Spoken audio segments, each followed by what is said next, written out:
ভক্তি না করা হয় তাহলে কীর্তনিয়া জন্মটাও বৃথা আর মানুষ জন্মটাও বৃথা।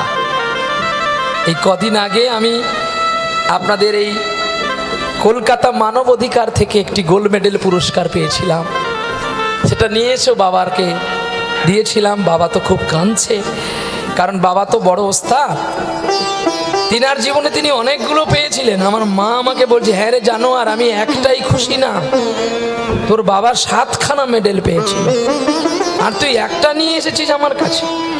যেদিন 7টা হবে সেদিন আমার কাছে আসবি। আমি চুপটি করে আছি, কিচ্ছু বলিনি। মা বলছে, আমার খোকা তো একটা এনেছে। আমি বড় গর্বিত যে আমার সেই পবিত্র মায়ের গর্ভে আমার জন্ম হয়েছিল, আবার যেন সেই পবিত্র মায়ের গর্ভে আমার জন্ম হয়। এটা জেনে রাখবেন সকলে।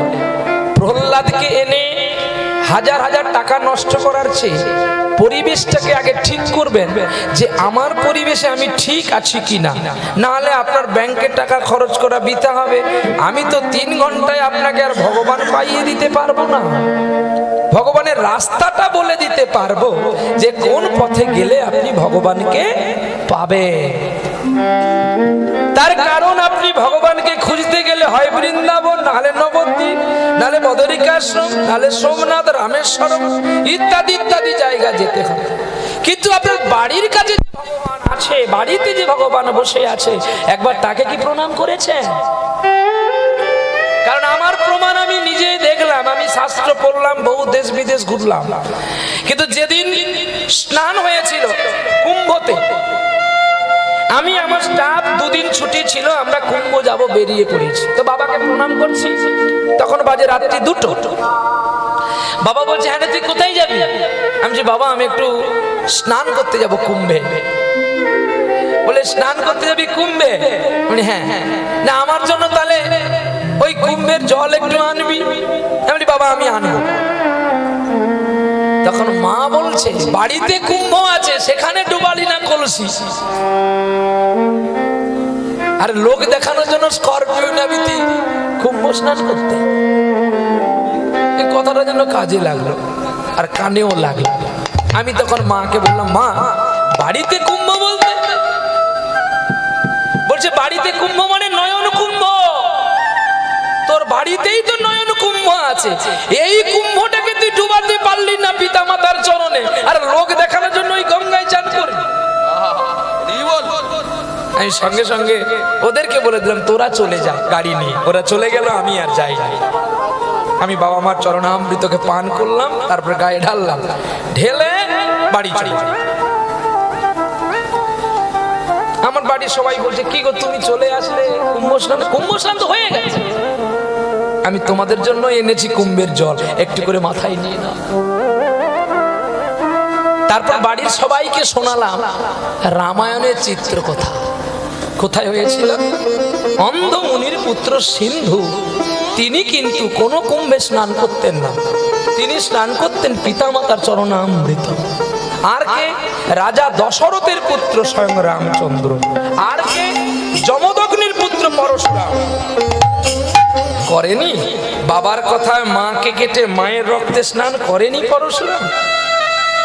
শেষে আবার বলল, তুমি আমার মাকে বাঁচিয়ে দাও। বলছে, আমি কি করে বাঁচাবো? না তুমি মুনি, তোমার কথাই যদি আমি মাকে কেটে দিতে পারি, তাহলে আমি মা বলে ডাকবো কাকে? না আমি বাঁচাতে পারবো না। না বাবা, তুমি যদি বাঁচাতে না পারো, কাল থেকে আর সূর্যোদয় উদয় হবে। ধ্যানে বসে গেলেন। যার ধ্যানে ভগবান 1-এর পরে 2 না লিখে 1-এর পরে 3 লিখতে বাধ্য হয়েছিল। এখানে মীরাবাইর ভজন আছে, প্রবল প্রেম সে পালে পড়ে কর প্রভু কো নিয়ম বদলতে দেখা। অর্থাৎ ভগবান কখনো কখনো ভক্তের মান রক্ষা করার জন্য তিনি নিজের লীলা শেষ করে দিয়ে, নিজের লীলা ছেড়ে দিয়ে তিনি ভক্তের লীলায় প্রবেশ করেন।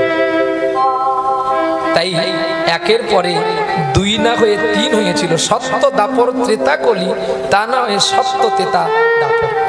তাই বলি, বাবা মাকে ভালোবাসুন, বাবা মার সেবা করুন, তাহলে আমাদের মতো কীর্তনিয়া এনে লাভ আপনাদের হবে। তা নাহলে বৃথা বাবা, আমাদের ব্যাংক আলো হবে, তোমাদের ব্যাংক আলো হবে। আমার পরিষ্কার কথা। আগেও যা ইউটিউবে শুনেছেন, ক্যাসেটে শুনেছেন, টিভিতে যা দেখেছেন, এখনো কাছে তাই পাবেন। বাবা মার মতো আসল ভগবান বিশ্বে নেই, তাই তাদের চরণ ভক্তি করো, তাহলে পাবো। চলো, যদি গৌরী নাই আসি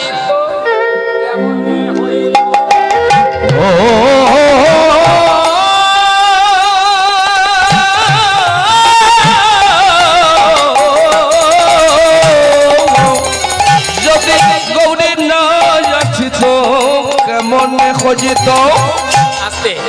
তিনটি লীলা আমার কাছে এসেছে, এই মুহূর্তে আপনারা কোনটা করতে বলবেন আপনারা বেছে নেন। প্রথমে একজন বাবা বলেছে মাথুর শুনবেন, ভগবানের মাথুর লীলা, কোনো কষ্ট নেই, মাথুর বিরহ লীলা। তারপরে একজন বাবা বলছে আমি দাতা কর্ম শুনবো, দুটি। আর আপনি আমাকে বললেন ফাঁসির মঞ্চে ভগবান শুনবেন। আপনারা সবাই মিলে ডিসাইড করবেন, যে কোনো একটাই হবে।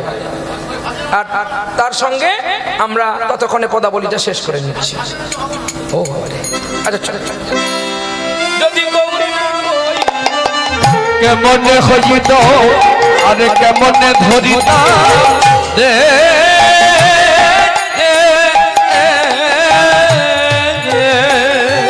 ওগো শ্রীরাধার মহিমা প্রেমর সসীমা, শ্রীরাধার মহিমা প্রেমর সসীমা, জগতে জানা তোকে, আর জগতে জানা তোকে, আমার মধুর বৃন্দা বিপিন মাধুরী, আরে মধুরা বৃন্দা বিপিন মাধুরী, প্রবেশ চাতুরী আরে মধুরা বৃন্দা বিপিন মাধুরী, প্রবেশ চাতুরী,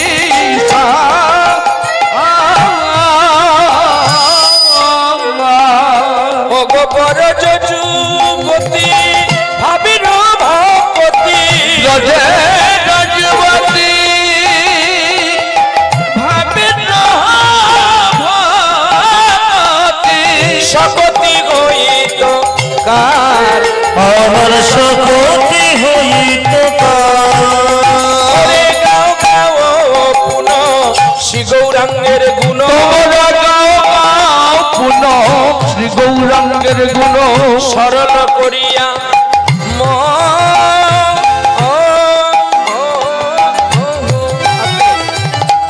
ভগবানের গুণকীর্তন গাইতে গেলে এই চেতনাটা প্রত্যেকে রাখা দরকার। গাইতে গেলে কিংবা শুনতে গেলে যেন কারোর নিন্দা করো না গো, তোমরা কারোর নিন্দা করো না গো, কে কি করলো আর কে কি খেলো, ওরে কারোর নিন্দা করো না গো, তুমি কি করতে এসে কি নিজেই করলে, তোমরা নিন্দা করো না গো। আচ্ছা, লোকের বাড়ির ময়লা নিয়ে এসে নিজের ঘর ময়লা করলে ভালো লাগবে? বল, আমি কারো নিন্দা করতে যাব, অমুকজন ভালো অমুকজন মন্দ, তাতে কি হবে? একটা বিরল বা বিভাদ সৃষ্টি হবে। তার চেয়ে নিজে কি করতে এসে কি করলাম এই বিবেচন কর। আর এটা জানবেন, নিন্দা করলে কি হবে? তোমার পুণ্যের ঘর কমতে থাকবে, আরে পুণ্যের ঘর ভরতে থাকবে, আর তুমি যখন কারোর প্রশংসা করবে যে হরিনামে সবাই ভালো গায়, যদি মন্দ কেউ গায় সেটা বললা, আর তোমার ভাবের ঘরে তখন জ্বলবে আলো, তখন ভাবে ঘরে জ্বলবে আলো, বেয়ালো ভাবের ঘরে জ্বলবে আলো, চাঁদ বদনে সবাই হরি হরি ভালো, ঘরে ভাবে ঘরে জ্বলবে আলো, তোমরা চাঁদ বদনে হরি বলো, ঘরে ভাবের ঘরে জ্বলবে আলো, প্রেমানন্দ হরি বলো, ভাবের ঘরে জ্বলবে আলো, বলতে বলতে ব্রজে চলো, ঘরে জ্বলবে আলো, ভাবের ঘরে জ্বলবে আলো। ব্রহ্মণ্য দেবায় গুরু ব্রহ্মণ হিতায় চ জগদ্ধিতায় কৃষ্ণায় গোবিন্দায়। জীবনে যদি কোনোদিন বড় হতে চাও, বিশেষ করে কারণ নিন্দাটা করবেন না, বিশেষ করে ব্রাহ্মণ। আহা, বেদ থেকে এসছে, একদম ধোয়া, বেদ থেকে ধোয়া। বিশেষ করে গরুড় পুরাণ আর ব্রহ্মবৈবর্ত পুরাণ দেখলে বুঝতে পারবেন যে ব্রাহ্মণের কতগুলো গুণ থাকে। যদি বাঁচতে চান, সে মদ খাক, কাঁকড়া খাক, ডিম খাক, মাংস খাক, তার নিন্দা করতে যাবেন না, কারণ তার গায়ে উপবিদ আছে। যদি তার চোখের জল পড়ে, আপনার চলার পথ ধ্বংস হয়ে যাবে, কোনোদিন করবেন না। আর বৈষ্ণব হওয়া তো বড় কঠিন গো। এখন তো সবাই বৈষ্ণব, নামের মালা হাতে নিয়েছে, আর রাস্তায় রাস্তায় ফুলকপির দাম আর বাঁধাকপির দাম জিজ্ঞাসা করছে। হ্যাঁ, তারাই নাকি বলে আমরা মাছ চিংড়ি খাই না, আমরা সাত্বিক আহার করি। তুমি আহারটা সাত্বিক করো, কিন্তু তোমার শরীরটা তো মাংসে গড়া। তাহলে তোমার মনটা কি সাত্বিক হয়েছে যে তুমি সাত্বিক শুধু খেলে কি আর সাত্বিক? না, এখানে ভাগবত বলেছে অবৈষ্ণবের বদনে হরিকথা শোনা আর বৈষ্ণবের বদনে হরিকথা শোনা দুটো তফাৎ। তফাৎটা কি? আচ্ছা, আপনারা বিবেচন করে বলুন যে 1 মণ দুধের দাম বেশি না 1 কিলো কেরোসিনের দাম বেশি? বলুন তো। 1 মণ মানে 40 কিলো দুধের দাম বেশি, ক্ষমতা বেশি, না 1 লিটার কেরোসিনের দাম ক্ষমতা বেশি?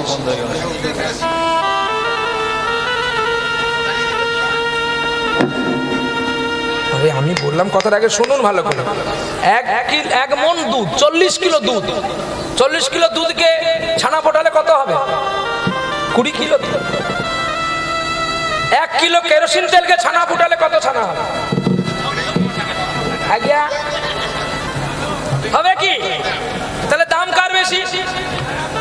ছানার দাম বেশি। কিন্তু ওই ছানা যদি 1 ফোঁটা কেরোসিন পড়ে, বলুন কার দাম বেশি? এবারে এই জন্য বলছে যারা নিন্দুক তারা কেরোসিন, যারা সাধু তারা ছানা। দুধ থেকে ঘিয়ের জন্ম হয় বটে, ঘি থেকে আর দুধ হয় না। যারা সাধু হয়, যারা বৈষ্ণব হয়, তারা সবাইকে বুকে তুলে নেয়, জাতি ধর্ম নির্বিশেষে। মহাপ্রভু ব্রাহ্মণ বংশের ছেলে, বৈষ্ণব ঘরের ছেলে না। যদি কখনো চৈতন্য চরিতামৃত দেখেন বুঝতে পারবেন। চৈতন্য চরিতামৃতে লেখা আছে মহাপ্রভু ছিল কোন বাড়ির ছেলে? মিশ্র বাড়ির ছেলে। জগন্নাথ মিশ্রের পুত্র গৌরাঙ্গ চন্দ্র মিশ্র। তাহলে মিশ্র সবার উপরে ব্রাহ্মণ। তাহলে সেই মিশ্র বাড়ির সন্তান আজকে বৈষ্ণব হলেন কেন? না জগৎকে বর্ণ থেকে ধর্মে আনবে বলে। কত সুন্দর কথা দেখেছেন। বর্ণ হচ্ছে, ব্রাহ্মণ হচ্ছে বর্ণের শ্রেষ্ঠ, ধর্মের শ্রেষ্ঠ বৈষ্ণব। দুই বন্ধু একই কাছে বসে আছে। কিন্তু এই যে আপনারা গীতা দান করে দেন, আমি দেখতে পাই যে অমুক জায়গায় গীতা দান, তমুক জায়গায় গীতা দান, আমরা ইউটিউবেও দেখতে পাই। কিন্তু গীতাটা কাকে দিতে হবে জানেন তো? এক ব্রাহ্মণ নচে সাত্বিক বৈষ্ণব। তার মধ্যে যেন লোভ না থাকে, সেই বৈষ্ণবকে গীতা দানটা শ্রেয়। আপনি সবাইকে দিচ্ছেন, কিন্তু গীতার কি ফল পাবে? যে মাছ খাচ্ছে তাকেও দিচ্ছেন, যে মাংস খাচ্ছে তাকেও দিচ্ছেন, কি? কিন্তু তবুও তাতে খলন আছে কি না গীতা পাঠ শুনেও জীবের মুক্তি হয়। কে শুনেছিল? একটা পচা ডিম। দেখো ভাগবত কথা, গীতার কথা শুনে একটা পচা ডিমে অঙ্কুর হয়েছিল। সেটা আপনারা জানেন কিনা জানি না, সবাই নিশ্চয়ই জানেন, হয়তো শরণাপক্ষে নেই, সেটা হয়তো আলাদা প্রশ্ন, কিন্তু সবাই জানেন, জ্ঞানী গুণীজন জানেন তো? বলতে হবে এই রে। আচ্ছা শুনুন, এখন তৎকালীন দিনে এত কীর্তনও ছিল না, আর কীর্তনীয় জন্ম হয়নি। সর্বপ্রথমে ভগবান বিষ্ণুর কাছ থেকে, গ্রন্থটির নাম ব্রহ্মাণ্ড ভূগোল, নথিলা পরুণ ববন, নথিলা তারা সূর্যগণ, নথিলা ভুবন মেদিনী, চন্দ্র সূর্য নথিলা জানি। যখন কেউ ছিল না, শূন্য রূপে মোর এক রূপ, তা হইল মোর কোটিকল্প জুপ। আর সেই কোটিকল্প জুপে রস বাহার করিলে, রস সেই রস 3 অঙ্গুলে লগাইলে, 3 অঙ্গুলে 3 দেব, ব্রহ্মার বিষ্ণু শিব। তাহলে রসটা কে বের করলেন? পরম বিষ্ণু। ওম, ওমের মাথায় দেখবেন একটা চন্দ্রবিন্দু আছে, বিন্দু। ওই বিন্দু থেকে সকলের সৃষ্টি। কিন্তু বিন্দু যে কোথা থেকে সৃষ্টি, বিন্দু নিজেই জানে না। ওম, ওম নয়, ওম। ওম নমো ভগবতে বাসুদেবায়। ওম ওম আদি নিরঞ্জন। ওম থেকে সকল দেবদেবীর আসনা। আর সেই দেবদেবী তিনজন হলো ব্রহ্মার বিষ্ণু শিব, যাকে ভিক্ষুমুনি পদাঘাত করেছিল। তিনি সরৈশ্বর্য তিনি না, ভগবানের রস থেকে যিনি এসেছেন লীলা করতে, তাকেই ভিক্ষুমুনি পদাঘাত করেছে। তাহলে চলে যাই, সেই দেবাদিদেব মহাদেব তার স্ত্রী একদিন পার্বতী বলছে, ওগো স্বামী, আমি তোমাকে দেহ দিলাম, মন দিলাম, প্রাণ দিলাম, তুমি আমাকে কি দিলে? না দিলে একটা সন্তান, না দিলে একটা কন্যা। তাহলে আপনারা জানবেন যে বাবা তাহলে গণেশ, কার্তিক, লক্ষ্মী, সরস্বতী। আপনারা জিজ্ঞাসা করতে পারেন, একজন মহাপণ্ডিত, বোধহয় মেদিনীপুরে এত বড় পণ্ডিত আছে কিনা জানি না, আমি ওনার কাছে যাই, উনি আমার জ্যাঠামশাই হন, ওনার জামাইবাবু দাঁড়িয়ে আছে। জিজ্ঞাসাবাদ করতে পারেন যে নিরঞ্জনের তত্ত্বগুণ কোথায় আছে। আমার যখন খুব দরকার হয় আমি ছুটে যাই জেঠামশাইয়ের কাছে, জেঠু আমাকে বই খুলে খুলে দেখায়, বলে এটা এই জায়গায় আছে, দেখে নে, বলে দিবি। তাহলে তোমাকে তো আহারের জন্য ছুটতে হবে। পিপাসা লাগলে মা, জল কিন্তু আপনার কাছে আসে না, জলের কাছে আপনাকে ছুটতে হবে, তবে পিপাসা নিবারণ হয়। তবে কিন্তু জল এসেছিল একজনের কাছে, সেও আমাদের মতো রক্ত মাংসে গড়া ছিল, যার নাম হচ্ছে জয়দেব গোস্বামী, আর কারো কাছে নয়। তাহলে সেই দেবাদিদেব মহাদেব তিনি ভগবানের গুণকথা পার্বতীকে শোনাবে বলে কোলে করে নিয়েছে পার্বতীকে। আপনার স্ত্রীকে কোলে করেন? স্ত্রীকে প্রণাম করেন? আরে হ্যাঁ না বলবেন তো? স্ত্রীকে প্রণাম করেন? তাহলে আপনাদের দাঁত পড়বে নাকি আমার পড়বে? কি ও মা, তোমরা করো প্রণাম? বলে বাবা যখন পুজো টুজো আসে একটু কাপড় চুপড় কেনার সময় করি। এই তো না, প্রণাম করবেন প্রতি মাসে 3 দিন। গ্রন্থটির নাম জেনে রাখবেন, তত্ত্ব রসামৃত জ্ঞান মঞ্জুরি। লেখক শ্রী চরণ দাস ঠাকুর লিখে গেছে, বলে সাধন যদি করবি আগে বাড়িটা পরিষ্কার করে নে, তারপর তো ভগবানকে বসাস। এই বড় বড় ঘরে, বড় বড় প্লাস্টার ঘরে, পুটি দেওয়া ঘর লোকে দেখবে, ভাই তোর ঘর, নিজের ঘরটা পুটি করেছিস তো নিজের ঘরে খুঁটি গুণ ভোগ লেগে গেছে, আর বাইরে পুটি লাগিয়ে লাভ নাই। হ্যাঁ, যদি করবি হরির সাধন, দেহ তত্ত্ব আগে জান রে মন, তোর কোথায় ঈশান, কোথায় অগ্নি, কোথায় আছে তোর বৃন্দাবন।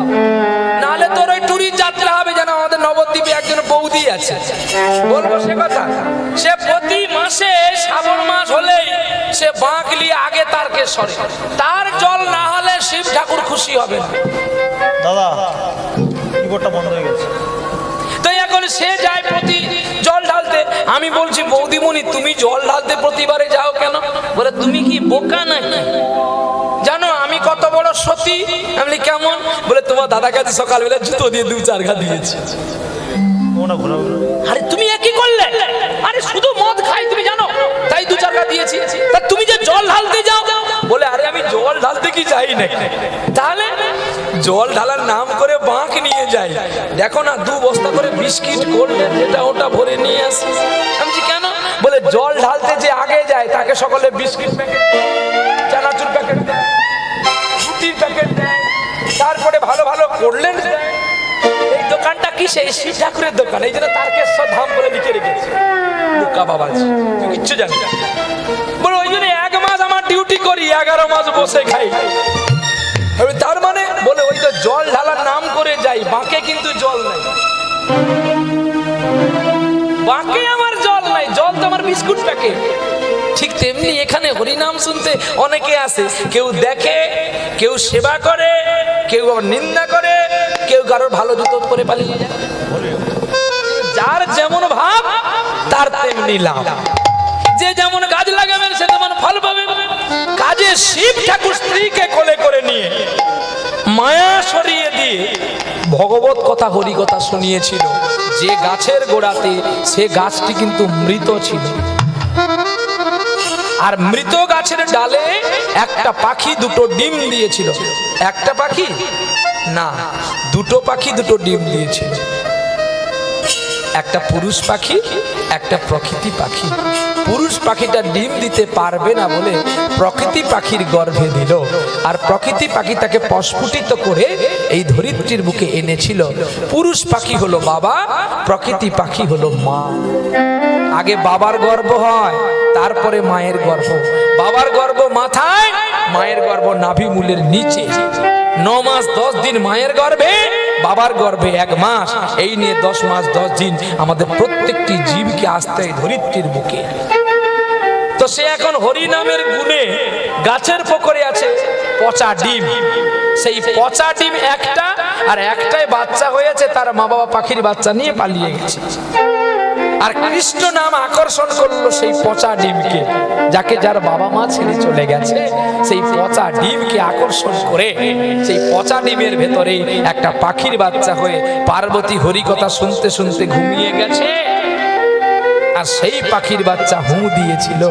দেবাদিদেব মহাদেব যখন দেখে না পাখির বাচ্চা একটা হু দিচ্ছে, এখানে তো কেউ ছিল না, আমি মায়া সরিয়ে দিয়েছিলাম, তবে এর কোথা থেকে? তাহলে আমি যে হরি কথা একে শুনিয়েছি, এ তাহলে জগতে প্রকাশ করে দেবে, একে মারতে হবে। এই বলে ত্রিশূল ছুড়ে দিল। আর যেই ত্রিশূল ছুড়ে দিয়েছে, অমনি পাখির বাচ্চা কাঁদতে কাঁদতে গোলক গোবিন্দের কাছে গিয়ে রাধারানীর চরণে লুকিয়ে গেছে। তখন গোবিন্দ ত্রিশূলকে বলছে, তুমি দাঁড়াও, তুমি পাখির বাচ্চাটাকে মারবে তো আমি দেখছি। পার্বতীকে কৈলাস শিখরে বৃক্ষতলায় শুইয়ে দিয়ে শিব গগন পথে ছুটে চলছে ওই পাখিটাকে ধরবে বলে, মারবে বলে। যখন গোবিন্দের কাছে পৌঁছে গেলেন, তখন পাখিকে জিজ্ঞাসা করছে, পাখি তুমি লুকিয়ে আছো কেন? তুমি বেরিয়ে পড়ো, দেবাদিদেব মহাদেব এসছে, তোমাকে নিধন করবে, ও সংহার কর্তা, তোমায় মারবে।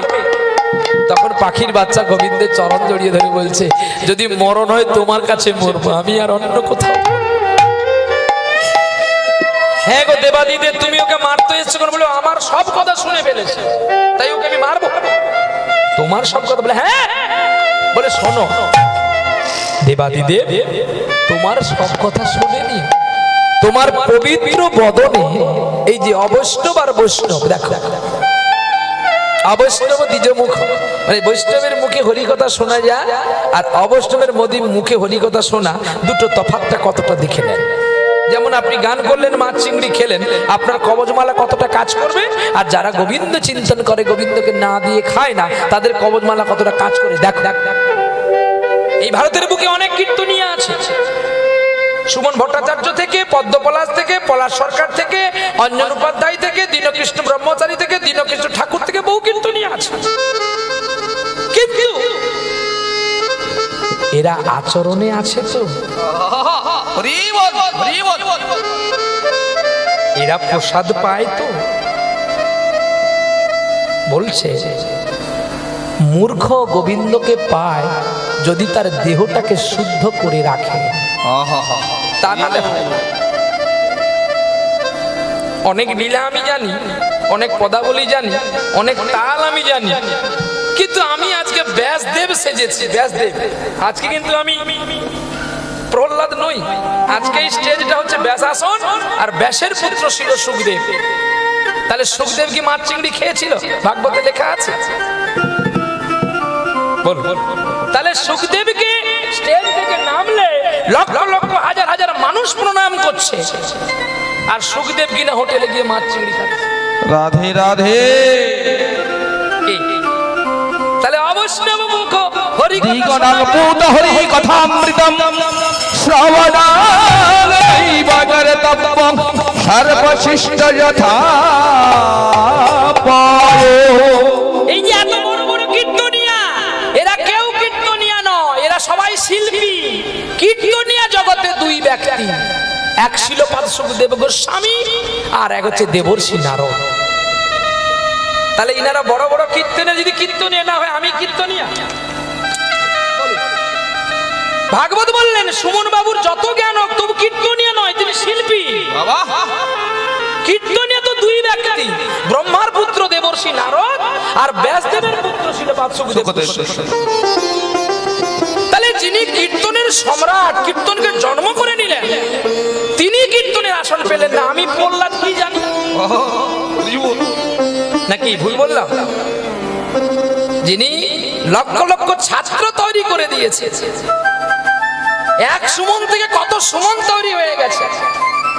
আপনি দেখবেন পদ্ম পলাশের গানগুলো ঠিক অ্যাকুরেট যেন সুমন বাবুর মতোই গাইছে। সুমন বাবু না, কিন্তু সুমন বাবুর মতো গাইছে।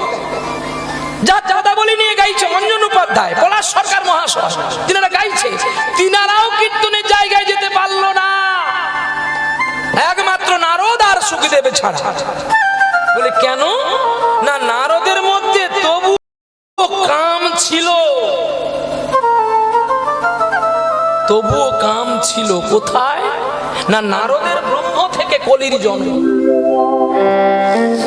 এই যে কলিযুগে আমরা বসতি করেছি, নারদ পুরাণ বলল, নারদ একদিন যমুনায় স্নান করতে গিয়ে বানর বানরের মিলন দেখে তার ব্রহ্ম ক্ষয় হয়েছে।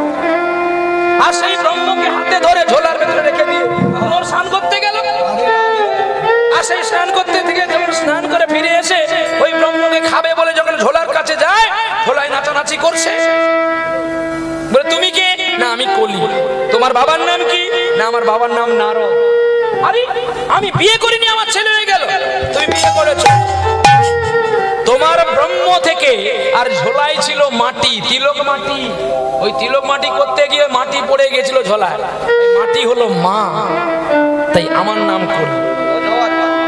রজ মানে মাটি, আর বীর্য মানে ব্রহ্ম মানে পিতা। এই দুই থেকে আমি সৃষ্টি হয়েছি। আমি 5টা জিনিস নেব, 5টা জায়গা নেব, আমাকে দিতে হবে বাবা। বলে আমি পারবো না, তুমি পরীক্ষিতের কাছে যাও। দেখলেন কতগুলো শাস্ত্র কথা। আজকে নারদ জন্ম হয়েছে ব্রহ্মার ব্রহ্ম বস্তু থেকে, আর সুখদেব গোস্বামী জন্ম হয়েছেন ভগবানের বস্তু থেকে। শুধু বাহ্যিক জগতে আমরা বলে কয়ে বেড়াই ব্যাস পুত্র। শ্রীকৃষ্ণ দ্বৈপায়ন বেদব্যাস যদিও ভগবান এক অবতারের অবতরী, যার নাম হচ্ছে 25 অবতারে এক অবতার। এই যে কপিলেশ্বর, কপিল মুনি, উনিও ভগবান। ভাগবতে বলা আছে 25 অবতারের কপিলেশ্বর। তাহলে এই 25 অবতারে একটি অবতার হলেন ব্যাসদেব, আর ব্যাসপুত্র শিলপাদ সুখদেব গোস্বামী। সুখদেবের কাম নেই কেন? শ্রীমদ্ ভাগবত মহাপুরাণ পড়লে আপনারা দর্শন করতে পারবেন।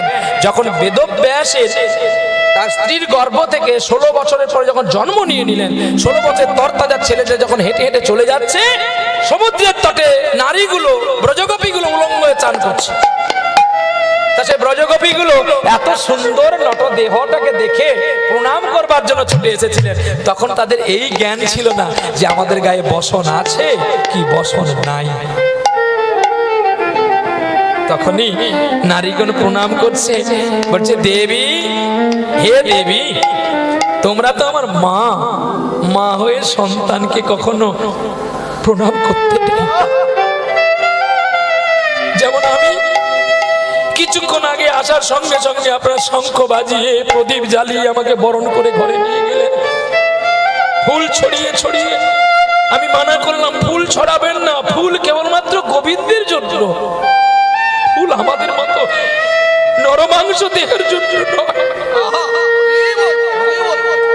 তাহলে বলুন, যে ভক্তি করে আমাকে নিয়ে গেলেন, আমাদের আচরণটা তো ভক্তির জগতে রাখতে হবে। সেই সুখদেব গোস্বামী চলে যাওয়ার পরে ব্যাসদেব পেছনে ছুটেছিল পুত্রকে ফেরাবার জন্য। আর ব্যাসদেবকে দেখে নারীগণ জলে পড়ে গিয়েছিল। বলছে তোদের লজ্জা নাই? আমার ছেলে যুবকটাকে দেখে তোদের কাম জন্মালো না, এই বুড়োটাকে দেখে তোর কাম জন্মালো। নারীগণ বলেছিল তুমি ভালো ঠিকই, কিন্তু তোমার বাপ ভালো নয়, তোমার বীজ ভালো না।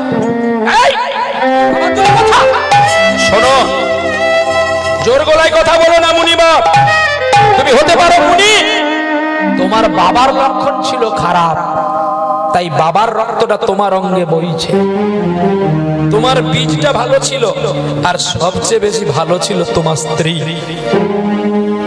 তাই তোমার স্ত্রীর গর্ভে এমন সুসন্তান জন্ম হয়েছিল। কি গো, মাটি ভালো দরকার, শুধু বীজ ভালো হলে হবে না। দৈপায়ন শ্রীকৃষ্ণ বেদব্যাসের জন্ম কে দিল? মৎস্যগন্ধার গর্ভে পরাশর মুনির ঔরসে তো এসেছিল, যাকে সত্যাবতী বলে আপনি আমি সবাই বলি। তাহলে মৎস্যগন্ধা অবলা নারীকে ভুলিয়ে তার সঙ্গে কামাগ্নে লীলা করেছিল বলে কোন ক্রমে করে দৈপায়ন শ্রীকৃষ্ণ বেদব্যাস, আর বেদব্যাসের পুত্র হল সুখদেব। তাহলে নারদের কাম ছিল বলে তাই কলির জন্ম হলো। সুখদেব কতজনকে জন্ম দিয়েছিল?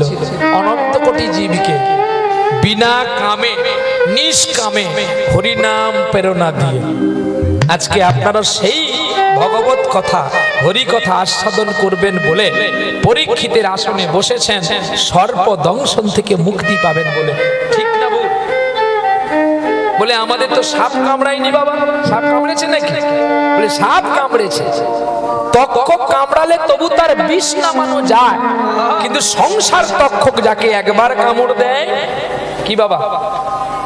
আপনি যখন আমার মতো বয়সে ছিলেন আপনার কথা সকলে সংসারে শুনেছে, হ্যাঁ কি না? এখন সব কথা শুনে কি? অল্প। আর কিছুদিন পরে আরো অল্প, তার কিছুদিন পরে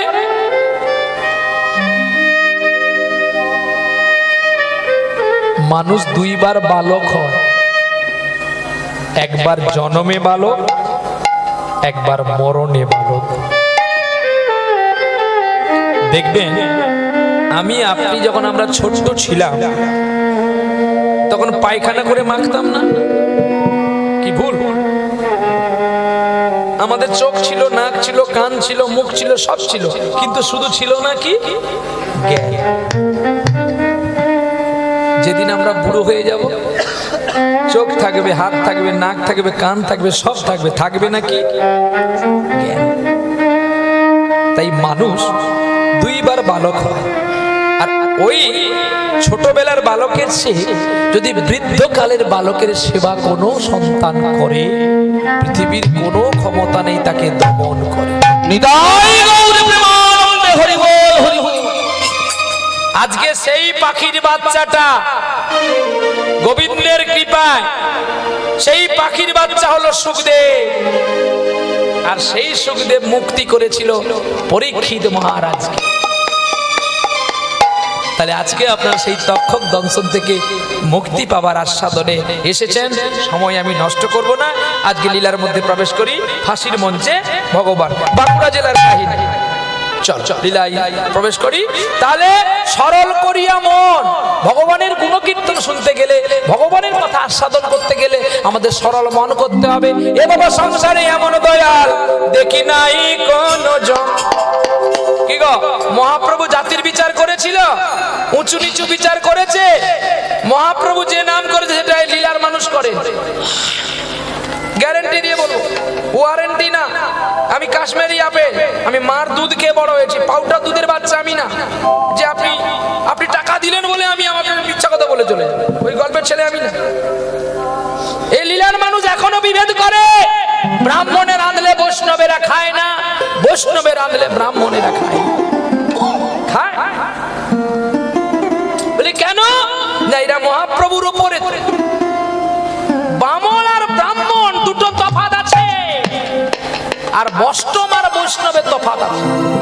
ব্রাহ্মণারি জ্ঞান যে বা করিত সাধনার বলে, ব্রাহ্মণ বলিয়া খ্যাত হত সেই পুরাকালে, কর্মের দোষে সেদিন গিয়াছে চলে, ঘটেছে ভারতের বুকে নানাবিধ অলক্ষণ। এই দেখো কত সুন্দর কথাগুলো বলছে। ব্রাহ্মণ হচ্ছে বেদ থেকে আসা, আর বামন হচ্ছে জগতে আসা। যে কথাটা আমি বলতাম আপনারা শুনলেন না, অন্যদিকে গেলেন। বটুক ব্রাহ্মণ বেশি একজন এসেছিল না দাতা কর্ণের বাড়িতে। বা আরো সবচেয়ে কঠিনতম লীলা ছিল মাথুর, যেটা কৃষ্ণের লীলা। কৃষ্ণের তো 8টা লীলা, এই অষ্টকালীন লীলা পরিবেশনে গোবিন্দের কীর্তন। আর এগুলো যারা, এগুলো তো কেবলমাত্র একটা কাহিনী, গল্প, ভক্তের উদ্দেশ্যে বলা হয়। চলো যেখানে যেটা যে ভালো লাগে সেটাই আমাদের যেতে হবে। আপনি যদি আলু সেদ্ধ ভাত খান, তাতে যদি আপনার শরীর ভালো থাকে, আমার পনির দেওয়ার দরকার কি? কেউ যদি আলু সেদ্ধ ভাত খেয়ে তার শরীরটাকে ভালো রাখে, তাকে পনির দেওয়ার দরকার নেই। আলু সেদ্ধ খাচ্ছে, বেলা দিন বাসি দিন থাকুক, তবে শরীর কথা শুনতে পাবে। তার শরীরটা এমনি আছে।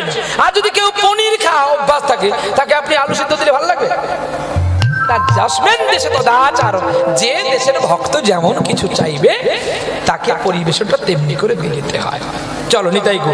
তাহলে মহাপ্রভু জাতি ধর্ম বিশ্লেষণ করে না। এটা সবং থানা তো। আপনারা কারা কারা ভগবানকে ভালোবাসেন হাত তুলুন তো। বেশ, সবাই ভালোবাসেন। কারা কারা ভালোবাসেননি হাত তুলুন। কি গো, ভালো তাহলে সবাই বাসেন, কেউ বাসেননি এমনটা নয়। আচ্ছা, আপনাদের সবচেয়ে কোন ধর্মের মানুষকে দেখলে একটু কিন্তু কিন্তু মনে হয় যে এদের সঙ্গে মেশাটা আমার ভালো লাগে না? কে, কোন জাতি?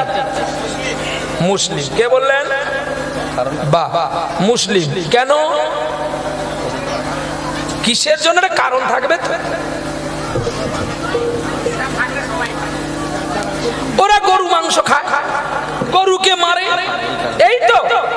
আর ওরা পরিষ্কার পরিচ্ছন্ন থাকেন না। কিন্তু জানেন, আমি সর্বপ্রথমে কীর্তন কার কাছে শিখেছিলাম? তিনি আমার গুরুদেব হলেন মুসলমান। তিনি মাছ তো খাওয়া দূরের কথা, মাংস দেখতেন না। এবং তৎকালীন দিনে আজ থেকে 25 বছর আগে তিনি একতরফা কাওয়ালি করলে 1 লক্ষ টাকা নিতেন। আগে টাকা দিয়ে দাও, তারপরে স্টেজে যাবে। রাষ্ট্রীয় পুরস্কার ছিলেন তিনি। কদিন আগে আমার গুরুদেব মারা গেলেন, দেওয়ান্ত করলেন। আমি গিয়েছিলাম দেখতে। তিনার কাছ থেকে অনেক কিছু জিনিস আমি শিক্ষা করেছি। তিনার বহু গান আর আমার বাবার গান, আমার বাবাই গান করেছেন, গানের সুর করেছেন, সেই গানগুলোকে আমি পরিবেশন করি। কিন্তু আমার বাবার গানকে এখন অনেকে গাইছে, সে কেউ যদি করে খায় খাক, কারণ সঙ্গীত তো আর কারোর বাবার নয়। যে এটাও তো আমার গর্ব যে আমার বাবার গানটা গাইছে, এটা আমার গর্ব, কিন্তু অহংকার করতে নেই। এটা দেখো, আপনারা মুসলমানকে দেখে ঘৃণা করেন, ওরা গোমাংস খায়। ওরা যদি ঘুরে আপনাদের ঘৃণা করে যে তোদের মতো জানোয়ার কেউ নাই, সে ভাষাটা শুনতে ভালো লাগবে? বলবে কেন না? আপনারা সনাতন ধর্মের মানুষ, বলছি বলে রাগ করবেন না, কিন্তু কথাটাকে শুনে নেন, তারপর বিবেচনা করুন। আপনার ওকে ঘৃণা করলেন, উনি আপনাকে জানোয়ার বললেন, সেটা শুনতে ভালো লাগবে না? সে যদি মানুষ বলে আপনাকে শুনতে ভালো লাগবে? কোনটা? মানুষ বললেন। আচ্ছা আচ্ছা, আমি বললাম জানোয়ারটা ছেড়ে দেন, যদি অমানুষ বলে শুনতে ভালো লাগবে? তাহলে আমরা অমানুষ কিনা একটু বিশ্লেষণ করে দেখেন, তারপরে আমরা লোককে ঘৃণা করবো নাকি? এই জন্য দেখবেন আমার বাড়িতে যদি যান, আমার একটা বড় আয়না লাগানো আছে, দুটো, একটা সামনে একটা পেছনে। আমি ঘুম থেকে উঠে আগে দেখি আয় যুক্ত না, হয় ভগবানের কাছে আয়, না হলে না। মাত্র 700 টাকা করে নিয়েছে, 1400 টাকা, কিন্তু শরীরটা তো 14 লক্ষ টাকা। হ্যাঁ, 14 ভুবন যদি দেখবি, 1400 টাকা দিয়ে দুটো আয়না লাগাবি। আয় যুক্ত না, হয় আয়, না হলে না। নিজের দর্শনটা আগে নিজে কর, তারপর লোকের দর্শন করবি। বলে আগে মুসলমানের কথাটা শুনি, যেটা মহাপ্রভু করেন। কি বাবা? আচ্ছা, আপনারা যে গরুটাকে পোষণ করলেন, বাল্যকাল থেকে তাকে খড় গুঁড়ো দিয়ে, ঘাস দিয়ে মানুষের মতো মানুষ করলেন, সেই গরুর দুধকে বিক্রি করে বাড়ি প্লাস্টার করলেন, কুটি লাগালেন, গাড়ি কিনলেন। কোরবানির সময় আপনার এত অভাব এসেছিল যে এই গরুটাকে সবংয়ের হাটে নিয়ে বিক্রি করা? অমানুষটাকে ওই মুসলমানটা না আপনি? বলুন, যে মানুষটাকে আপনি ঘৃণা করলেন, ও কি কিনে নিয়েছে আলমারিতে জাগিয়ে রাখবে বলে? কি অচয় অন্যের দোষ ধরিও না। আরে একটি কি ফোন, একটি স্মার্টফোন হারিয়ে গেছে। যদি কেউ পেয়ে থাকো, আমি আপনাদের করজোড়ে করে বলছি, আপনার মোবাইলটা ওনার ফেরত দিয়ে দেন। কারণ মানুষ আপন টাকা পর, যতই পারিস মানুষ ধর। তো হয়তো কোথাও গিয়েছিলেন, উনি হারিয়ে ফেলেছেন, দয়া করে দিয়ে দেন। কারণ একটা মোবাইল আপনাকে দুঃখ মোচন করে না, ও থাকলে আরো দুঃখ বাড়বে। অতএব অন্যের দুঃখে আনন্দ না হয়ে অন্যের দুঃখে শেয়ার করো যে আমি তোমার সঙ্গে দুঃখী আছি। প্রেম সে বলো রাধারানী কি জয়। তাহলে বাবা এবারে চিন্তা করুন, মুসলমান গোমাংস খাই বলে আমরা ঘৃণা করি, আমরা যে গরু বিক্রি করলাম আমাদের অপরাধ নাই? কি গো, সবংয়ের হাটে মাদুর যাওয়ার আগে গরু চলে যায় রাত থেকে, যে দামি দামি গরু নিয়ে যাবে সে বেশি টাকা পাবে। আগে আগে আমি দেখেছি ছোটবেলায়, আমার বাবা গান করতে যেত, আমি দেখতে পেতাম কোনো দিন গোভাগাড়েতে মানুষ গরুকে কাঁধে নিয়ে গিয়ে গোভাগাড়ে রাখতো। হ্যাঁ, মথুরায় যা, গঙ্গার জল খা, পুনরায় ফিরে আয় বলে কাঁদত। আজকে সেই গরু ভাগাড়ে দেখা যায়? গোভাগাড়ে নাই। শকুন পাখি দেখা যায়?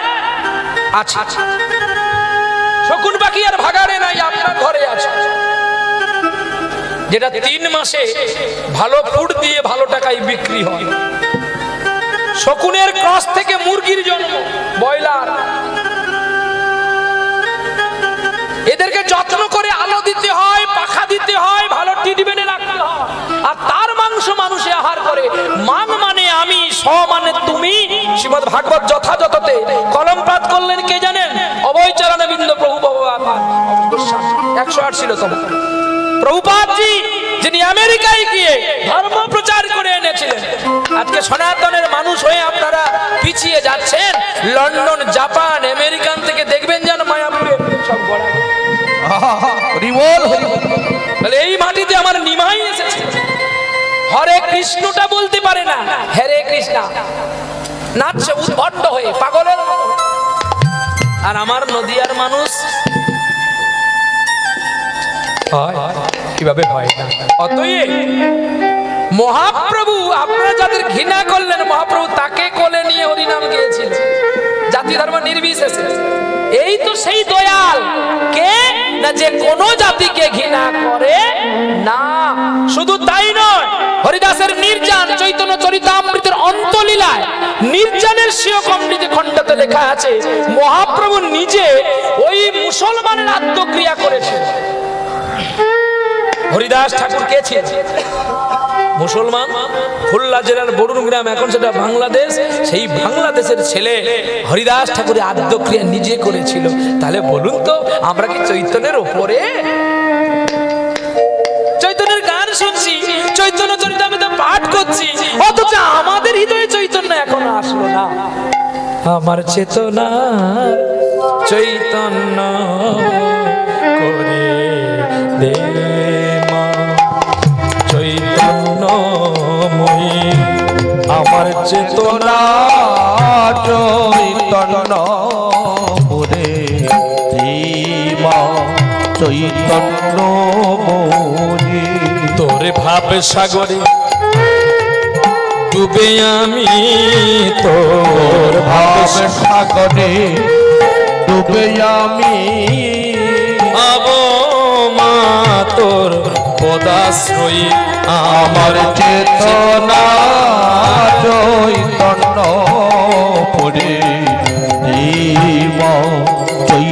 চৈতন্যময়ী। আমার চেতনা চৈতন্য পড়ে চৈতন্যময়ী। ওরে গাও গাও পুনঃ শ্রী গৌরাঙ্গের গুণ, তোমরা গাও গাও পুনঃ শ্রী গৌরাঙ্গের গুণ। যদি সরল করিয়া এ ভব সংসারে এমন দয়া, হরে ভব সংসারে এমন দয়া আর হবে না একজন। হরে হবে না একজন। আমি গৌরাঙ্গ বলিয়া যদি না গেলাম গলিয়া, আরে গৌরাঙ্গ বলিয়া না গেলাম গলিয়া, আমায় বানালো কোন বিধি। বাসুদেব গিয়া ওরে পাশানো মিশিয়া বানালো কোন সিধি। হরে বানালো কোন সিঁড়ি। ও বাসু কহে না হলো মারি হিরে, বাসু কহে না হলো হারি রে। কহে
সবাই একটু হাত জোড়ো করবেন। আমাদের লীলায় যেতে গেলে আগে বৃন্দাবনে প্রবেশ করতে হয়, যে কোনো লীলায় আমরা গেলে। তা আগে আমরা বৃন্দাবনের কথা বলতে গেলে আরো সময় কাটবে, তাহলে আর লীলা শোনা হবে। তাহলে বৃন্দাবনের ধ্যানটা করেই চলে গেলে তো হয়ে যায় নাকি? সবাই মিলে হাত জোড়ো করেই বলি, বৃন্দাবনময়ং ধাম যমুনায়া পদস্কিনম শুদ্ধাস্পদিত সংস্থাপনার্থায় কল্পবৃক্ষ সুশোভিতম নাম কুসুমানম রেণুভি পরিপূর্ণিতম ধায়ত বৃন্দাবনম রম্যং ভূমি গোবিন্দ স্থানভয়ভ্যঃ। হরে কৃষ্ণ কৃষ্ণ কৃষ্ণ হরে হরে হরে রাম করে ফেলবো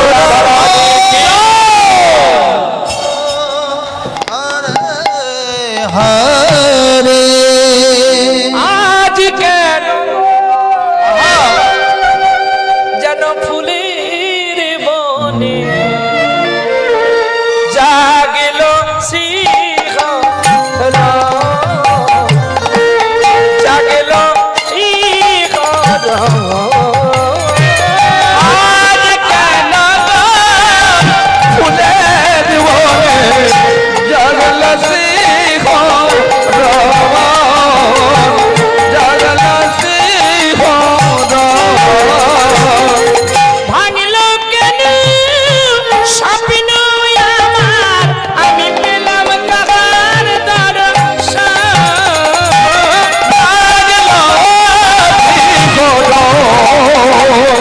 আজকে ফুলের বনে জাগলো শিহর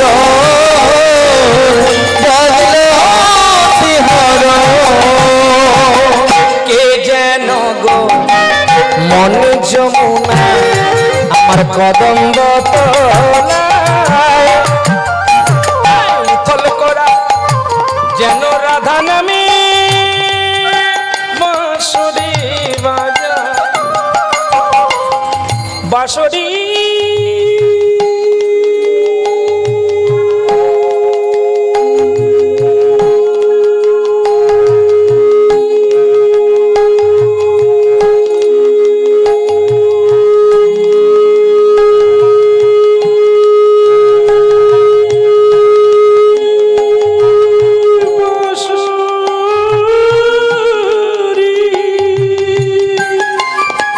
বাঁশরি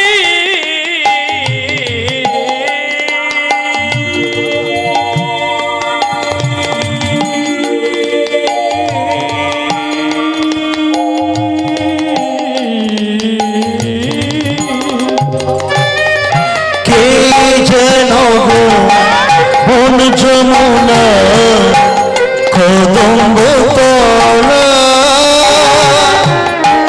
উথল করা রাধা নামী বাঁশরি বাজায় এলো আগমনিকা আগমনি আগমনি আগমনি আগমনি আগমনি আগমনিকা গাইছে পাখি আরে আগমনী গান গাইছে পাখি সেই গিরে বৃন্দাবন জাগলো শিহর আজকে ফুলের বনে জাগলো শিহর জাগলো শিহর আজকের লীলা ফাঁসির মঞ্চে ভগবান এই তো যাকে বলা হয় সাধনা চরিত্র সেখানে যাই সেখানে গেলে কি আছে একটু খুঁজে দেখা যাক বাঁকুড়া জেলার অন্তর্গত শ্রীরামপুর শ্রীরামপুর হাইগ্রাম শ্রীরামপুরের কাছে গ্রাম শ্রীরামনগর গ্রাম গো শ্রীরামনগর গ্রাম আবার সেই গ্রামে একটি ধীবর ধীবর মানে জেলে সেই জেলের নাম কি ছিল গো সেই জেলে যে জাল ফেলতো ধীরেন জেলের নাম তার দেখো শাস্ত্রে পাওয়া যায় আরে ধীরে জলের নাম দেখো শাস্ত্রে পাওয়া যায় স্ত্রী বড় দয়াময়ী ওরে কৃষ্ণ গুণ গায় গো কৃষ্ণ গুণ গায় আরে শ্রী বড় দয়াময়ী কৃষ্ণ গুণ গায় গো কৃষ্ণ গুণ গায় এটা মিলিয়ে দেখবেন যারা ভগবানকে বেশি ডাকে ভগবান তাদের একটু বেশি খারাপ চোখে দেখে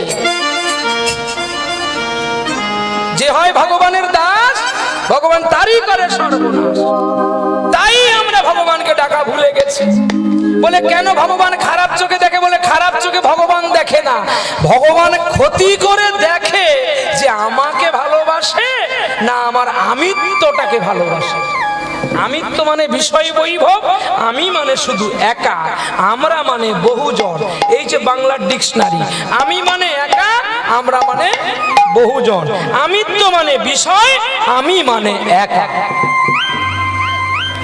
যে হয় আমার দাস, আমি তারই করি সর্বনাশ। সর্বনাশের পরে যদি সে ছাড়ে না আমার পাশ, আমি অখনই হই তার দাসের দাস। স্ত্রী ভক্তিমতী, স্বামী জাল ফেলে কৃষ্ণ নাম গায়, মাছ ধরে বাজারে বিক্রি করে, কিন্তু গোবিন্দ তাদের একটা কন্যা কিংবা পুত্র দেয় না।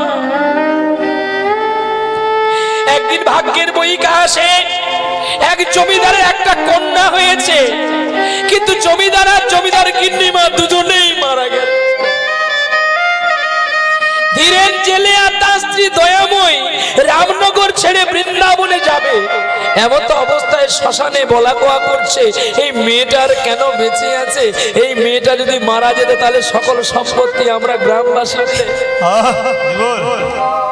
ছুটে গেলেন মা ঠাকুরানী দয়াময়।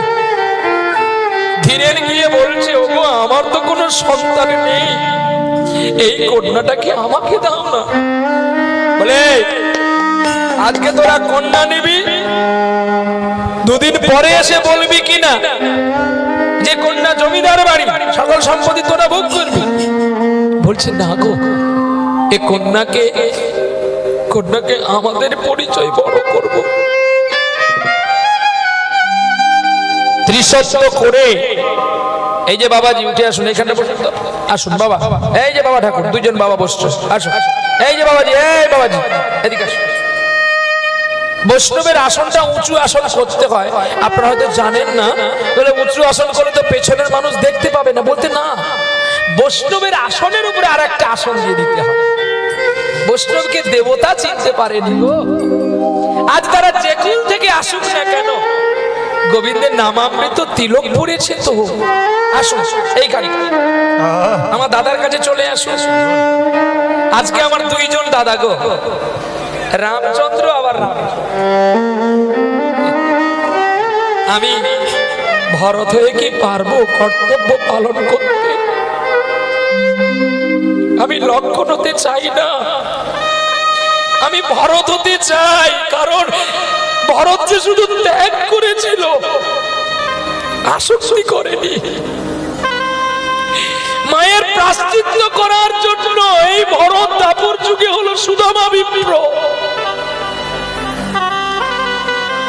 কারণ কৃষ্ণকে দেওয়ার জন্য সুদামা হয়ে এসেছিলেন। সবাই চেপে চেপে আসুন, জায়গা অনেকটা হয়ে যাবে। অনেক ভক্ত দাঁড়িয়ে আছে, বুঝতে পারছে না। একটু চেপে চেপে আসলে অনেক জায়গা পড়ে আছে, সবাই আস্বাদন করব। কন্যাটা ত্রিসত্য করে নিয়ে নিলেন, আর ওই কন্যার নাম রাখলো শ্মশানে সাধনা। সাধনা করে পেয়েছে। বাবা মা দুটি ওই কন্যাকে নিয়ে দুজনে বাড়ি আসলো। বাড়ি এসে তারা আর কৃষ্ণ গুণ ছাড়া আর কোনো কিছু বলে না। গোবিন্দকে বলে, তোমার কৃপায় আমরা পেয়েছি। মুখেঙ্কার দিভাজলং পঙ্গুলং হয়তেগিরি যা কৃপা তোমাকে বন্দে পরমানন্দে মাধব। মায়ের বুকের সুধা খায়। বলে, মায়ের যদি ছেলে না হয় সুধা কি করে আসে? মুখেঙ্কার দিভাজলং। যদি গোবিন্দের কৃপা হয়ে যায়, ঘোড়া যদি পর্বত লঙ্ঘন করে যেতে পারে গোবিন্দের দয়া, অন্ধ যদি দৃষ্টি ফিরে পায়, বোবা যদি কথা বলতে পারে, তাহলে কেন বা দুগ্ধবতী গাভীর দুগ্ধ যদি না দিয়ে গোবিন্দের জন্য যত্ন করে রাখতে পারে, তাহলে আমার মা কেন পারে না? সবই গোবিন্দের কৃপায়। মা স্তনদুগ্ধ দিলেন, সন্তান একটু একটু করে বড় হয়েছে। নাম রাখলো সাধনা। আর সাধনা পথে পথে ঘুরে বেড়ায়, বাবার সঙ্গে জাল ফেলতে যায়, আর পথে পথে দাঁড়িয়ে দাঁড়িয়ে কাঁদে আর গোবিন্দকে ডাকে, সুরে বাণী মালা দিয়ে কেন আমারে ছুঁইয়া ছিলে, আমারে ছুঁইয়া ছিলে, সুরে বাণী মালা দিয়ে কেন আমার ছুঁইয়াছিলে, আমার ছুঁইয়াছিলে। অনুরাগী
সাধনায় যায় কি জানি আমার মন করে ভাইরা চেয়েছিল কেন তা নাই দিলে আমার ছুঁয়াছিলে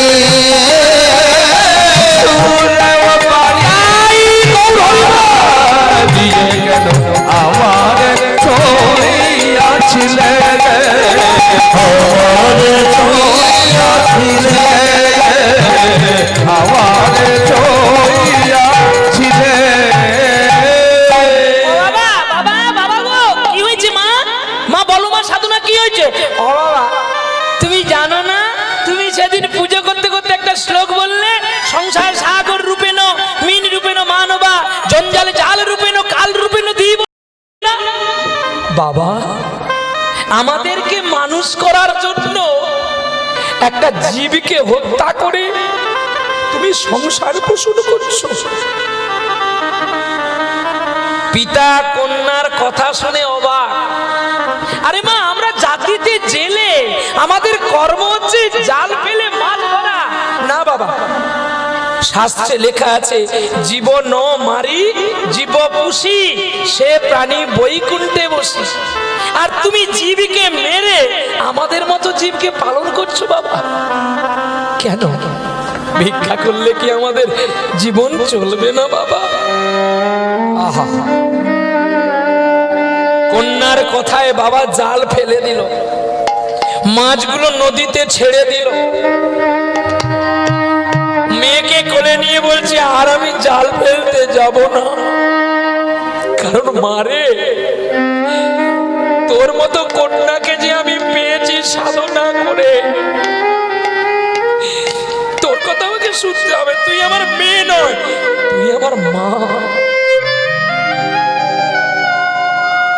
মেয়েকে কোলে নিয়েছে বাবার চোখে জল এই বলে বাড়ি এসে ভিক্ষার ঝোলা তৈরি করে নগরে নগরে ভিক্ষা করে ভিক্ষার চাল ডাল নিয়ে এসে সেবা যত্ন করে কিন্তু দিন যায় রাত যায় কিছুদিন পরে আর ধীবরকে কেউ ভিক্ষা দেয় না ধীরেন তখন বলছে কিরে মা তোর কথাই তো আমি বাবা চিরদিন যদি তোমার সুখ থাকে তাহলে তুমি আর গোবিন্দকে ডাকবে না আপনি মিলিয়ে নিবেন কথাগুলো আপনারা সবাই মিলে যদি আপনি ভালো খান ভালো পড়েন তাহলে গোবিন্দ ভজন আপনার হবে না আর যেদিন বর্ষাকালে আপনার বাড়িতে চাল থাকবে না সেদিন দেবেন গোবিন্দের কথা আপনার মনে পড়বে বাবা তাকে কোথায় পাওয়া যায় জানো সাধনায় মিলে বাবা গো সাধনায় মিলে কৃষ্ণ প্রেম কৃষ্ণ ভক্তি সাধনায় মিলে বাবা গো সাধনায় মিলে বাবা সাধনায় মিলে কৃষ্ণ ভক্তি কৃষ্ণ প্রেম সাধনায় মিলে সাধনায় মিলে ও সাধনায় মিলে কৃষ্ণ প্রেমে কৃষ্ণ ভক্তি সাধনায় মিলে আরে সাধনায় মিলে আরে সাধনায় মিলে কৃষ্ণ ভক্তি কৃষ্ণ প্রেম সাধনায় মিলে অন্তর্যামী প্রাণ গোবিন্দ অন্তরে জানিলে প্রভু অন্তরে জানিলে অন্তর্যামী প্রাণ গোবিন্দ অন্তরে জানিলে অন্তরে জানিলে দূর হইতে যত দুঃখ তার ঘরেতে পাঠালেন গো ওরে গৃহেতে পাঠালেন দূর হইতে যত গৃহেতে পাঠালেন গো গৃহেতে পাঠালেন সুখের ছায়া নাই গো আরে সুখের ছায়া নাই গো ওরে সুখের ছায়া নাই গো আরে সুখের ছায়া নাই গো দুঃখ এসে করলো প্রবেশ সুখের ছায়া নাই গো আরে দুঃখ এসে প্রবেশ করে সুখের ছায়া নাই গো ঠমকি চলে ওই না পথে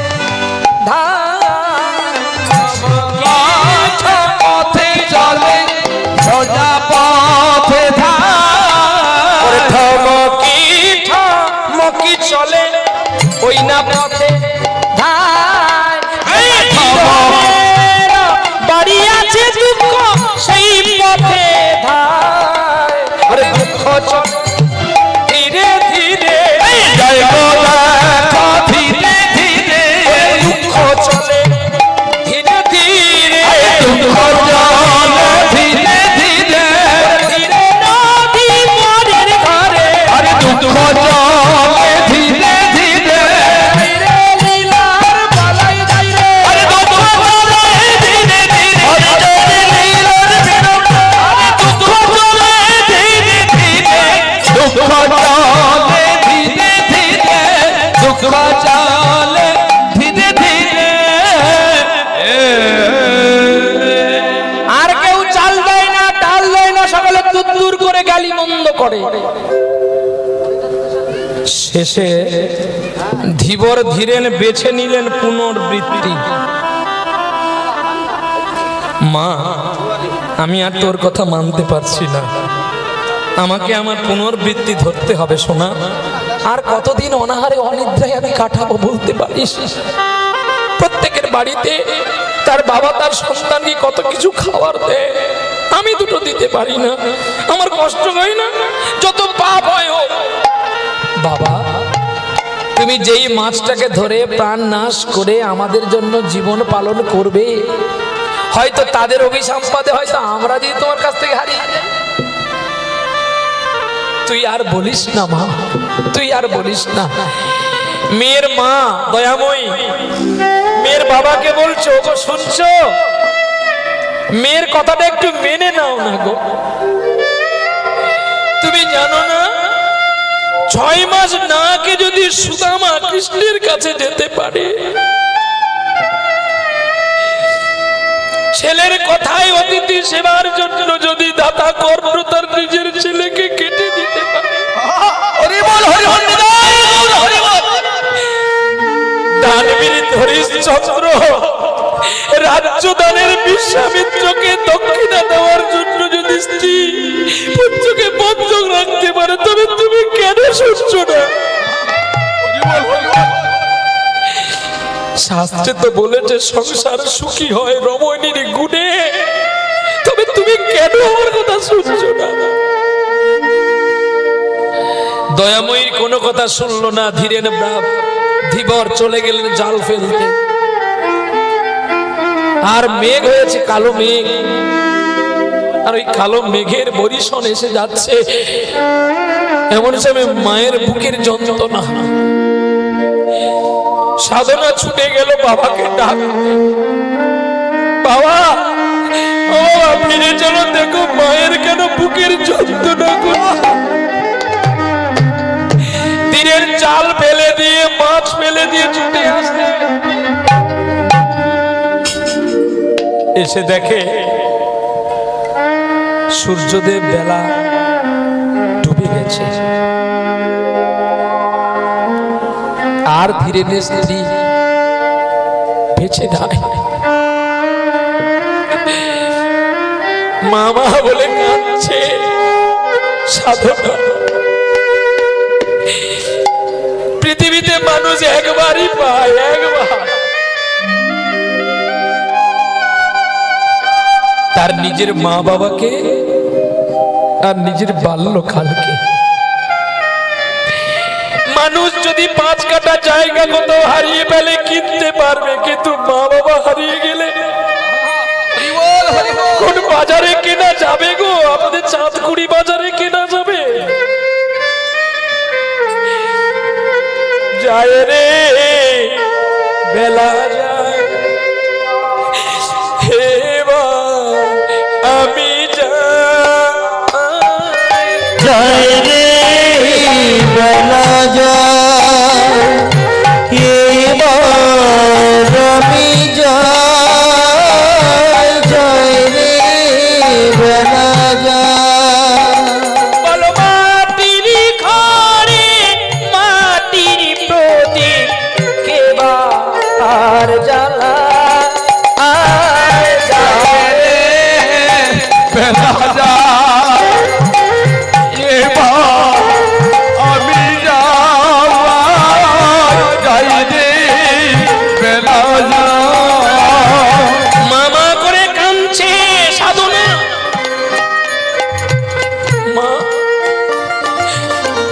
মা, তুমি চলে গেলে আর ওই কে গান শোনাবে? মা গো, সব দেবী দেবীকে একবার দেখলে আর দেখতে ইচ্ছে হয় না, কিন্তু তোমাকে যত দেখি ততই মনে হয় ছেড়ে যেতে ইচ্ছে নেই। যতবার দেখি মা গো তোমায় আমি, স্বাদ মেটে না মা গো তোমায় দেখে। সবাই বলে ভগবান সুন্দর, হবে না গো সুন্দর তোমার চেয়ে। যতবার দেখি মাগো তোমায় আমি। আর বিলম্ব করবো না, গ্রামের মানুষ, পাড়ার মানুষ বিচুলি দিয়ে বেঁধে কাটিয়ার মাসে বলো হরি হরি বলো বলে নিয়ে চলছে শ্মশানে। সাধনাকে কোলে নিয়েছে তার বাবা। আজকে মানব জীবনে মানুষ একটি রত্ন হারিয়ে ফেললো, সাধনা তার মা। সত্যি মা যে কি বস্তু। আজ আমি দেখি লক্ষ লক্ষ টাকা রোজগার করেও যদি একটুকু সময় মাকে না দেখি আমার প্রাণ যেন কত কাঁদে। আর মাকে জড়িয়ে ধরলে না যেন আমার সকল ময়লাগুলো দূরে পালিয়ে যায়। আজ যখন আমি সকাল বেলায় মাকে প্রণাম করতে গেলাম, মা বলে কিরে জানো আর খালি হাতে প্রণাম হয়? আমার বাবা বলছে তুমি সবসময় আমার খোকাকে জানোয়ার বলো কেন গো, তোমার একটু কষ্ট হয় না? মা তখন প্রতি উত্তরে বলছে জানোয়ারকে জানুয়ারি তো বলবো। কেন জানোয়ার বলি জানো? জানোয়ার মানে ও আরো কিছু জানো ভগবানের সম্পর্কে, তবেই তো বলি জানোয়ার। আরো জানো, তোমার এখনো জানা হয়নি। মা বলছে আমি যাচ্ছি তোর গান শুনতে, তুই যা। কে বলে মা নেই? মা দূরে আছে, মা তুই তোমাদের মধ্যেই আছে। আমি তোমাদের মধ্য থেকেই তো আমার মাকে, আর তোমাদের মধ্য থেকেই তো আমার বাবাকে দেখতে পাই। এই আসনে যদি বলে প্রহ্লাদ আমি জ্ঞানী, না, আমার মা বাবাই জ্ঞানী। তারা ছিল বলে আমি এসেছি। আমার জন্য তারাই আজকে কত মানুষের কাছে লালায়িত হয়েছে। কিন্তু আজকে সেই মা বাবা যদি সময় দুটো খেতে না পায়, আমার কীর্তন করার কি আর না করার কি?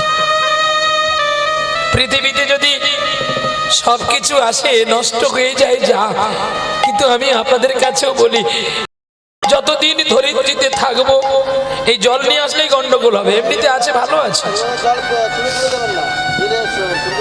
দেবেন তো সবাইকে দেন, নাহলে চুপ করে দেবেন, ঠিক না? হরিনামের রস যদি পান করি তাহলে আর এই জল খেতে হবে কেন? তাহলে বিশ্বাস নাই? হরি ভালো আছেন বাবা?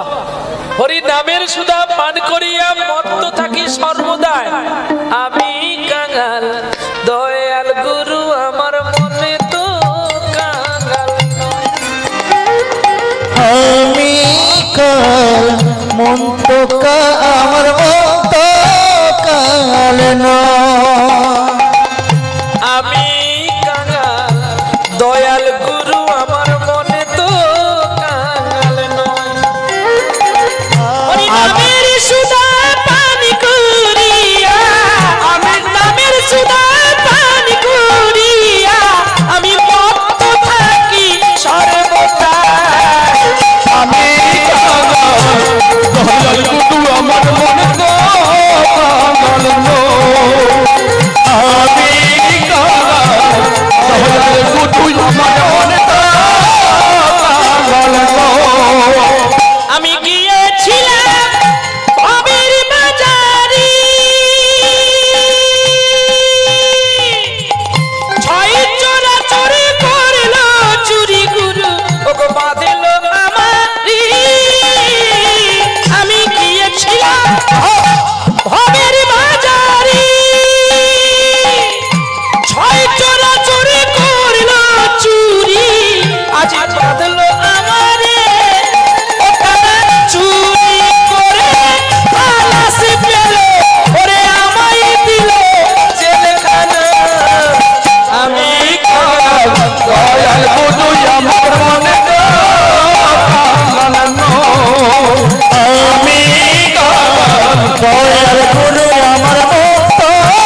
তোর এইভাবে বাজনা আমি নেবো না, পয়সা দেবো সেই বাজনাটা দে।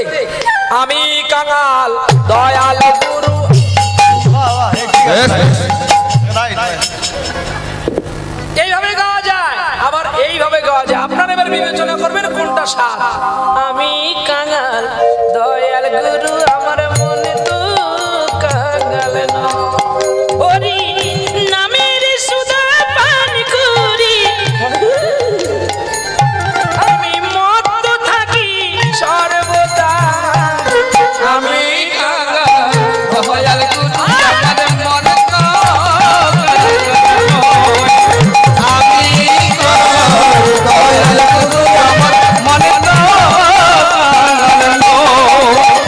শুনেছি গো দয়াল গুরু তুমি পরম দয়াময়, ওরে মায়ের মতো বড় গুরু আর তো কেউ নয়, যে আটলান্টিক থেকে আনলো তুলে আবার বুকের সুধায় যে পরিচয় দেয়।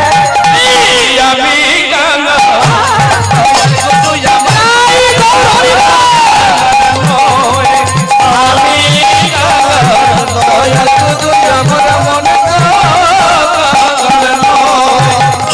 হয় গাছ বাঁচবে নয় ফল বাঁচবে। কে বলে? ডাক্তার বলে। গর্ভবতী মাকে যখন ডাক্তারের কাছে নিয়ে যায় তখন বাবা, আমার বাবা কি বলে? ফল যাই যাক, আমার গাছ থাক। নাকি গো, নাকি ভুল বললাম বাবা? গাছ থাকলে ফল হবে। তখন আমার মা কেঁদে কেঁদে বলে, ফল দিয়ে গেলে তো আবার বীজ হবে, আমি থেকে কি হবে বলো?